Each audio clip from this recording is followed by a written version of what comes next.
बहुत से लोग मानते हैं कि भगवान शिव भांग पीते थे और बहुत से लोगों ने तो भगवान शिव के ऐसे भी चित्र बना लिए हैं जिसमें वो चिलम पीते हुए नजर आते हैं। सचमुच ये निंदनीय है।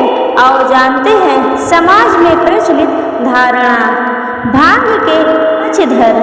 नंबर 1, बहुत से लोग कहते हैं कि जब समुद्र मंथन हुआ तो उसमें से निकला विष भगवान शिव ने पीकर अपने गले में धारण कर लिया था।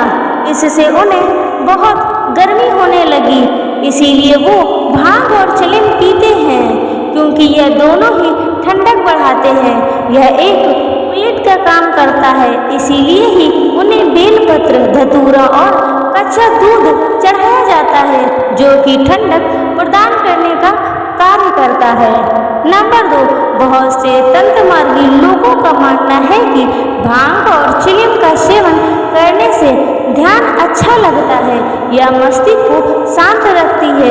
यही कारण है कि कई अघोरी और नागा चिलम पीते हैं ताकि और भी ध्यान लगाकर आनंद प्राप्त कर सके।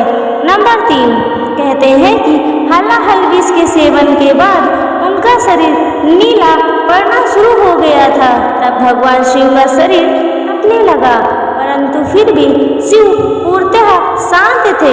लेकिन देवताओं और अश्विनी कुमारों ने सेवा भावना से भगवान शिव की तपन को शांत करने के लिए उन्हें जल चढ़ाया और विष का प्रभाव कम करने के लिए बीजिए भांग का पौधा, बेलपत्र और धतूरों को दूध में मिलाकर भगवान शिव को औषधि के रूप में पिलाया। तभी से लोग भगवान शिव को भांग चढ़ाने लगे।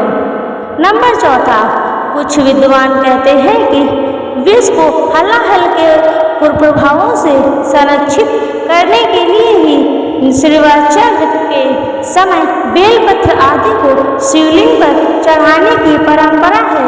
शिवलिंग पर जिन जिन भी द्रव्यों से अभिषेक किया जाता है, उन सभी द्रव्यों से ब्रह्मांडीय ऊर्जा के नकारात्मक प्रभावों का शमन होता है। यही रुद्र अभिषेक का विज्ञान है। इस प्रकार की आराधना करने वालों को तत्काल राहत मिलती है। भांग के विरोधी। नंबर 1, सच्चाई ये है कि समुद्र मंथन से निकले विष की बूंदें गिरने से भांग और धतूरे नाम के पौधे उत्पन्न हो गए। कोई कहने लगा कि यह तो शंकर जी की प्रिय परम बूटी है। फिर लोगों ने कथा बना ली कि यह पौधा गंगा किनारे उगा है, इसीलिए इसे गंगा की बहन के रूप में भी जाना गया।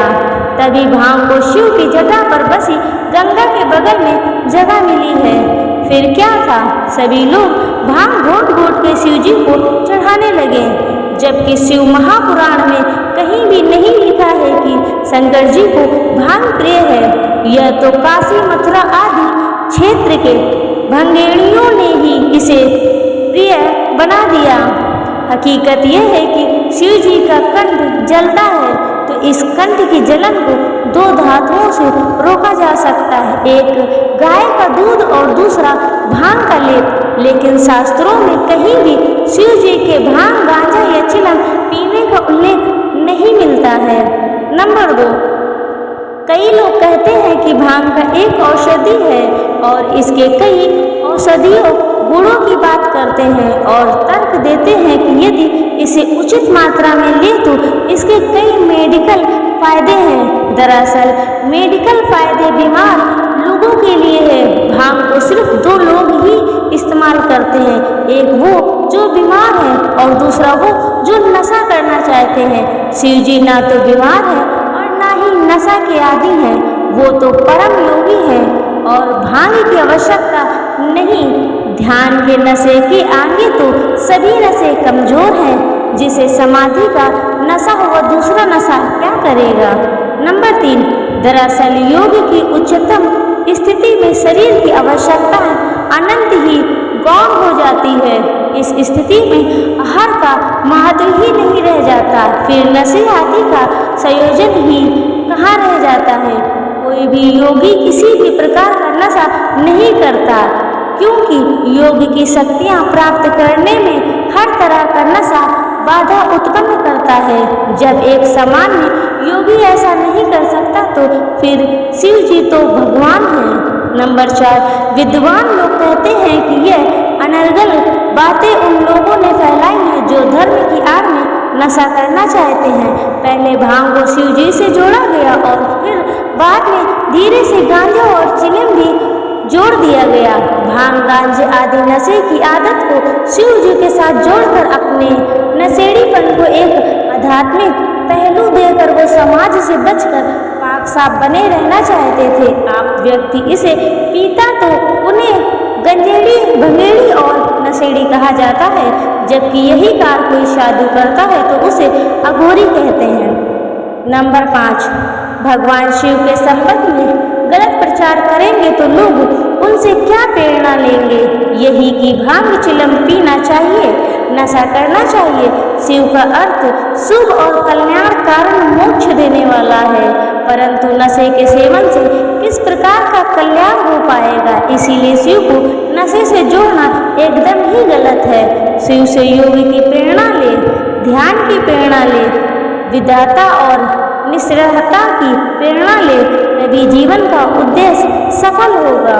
नंबर 6 और महत्वपूर्ण बात, ऐसे में यदि आपके घर, मंदिर या अन्य किसी भी स्थान पे भगवान शंकर का ऐसा चित्र या मूर्ति लगा है जिसमें वो चिलम पीते या भांग का सेवन करते हुए नजर आ रहे हैं तो उसे आप तुरंत ही हटा दें तो अच्छा है। यह भगवान शंकर का घोर अपमान है।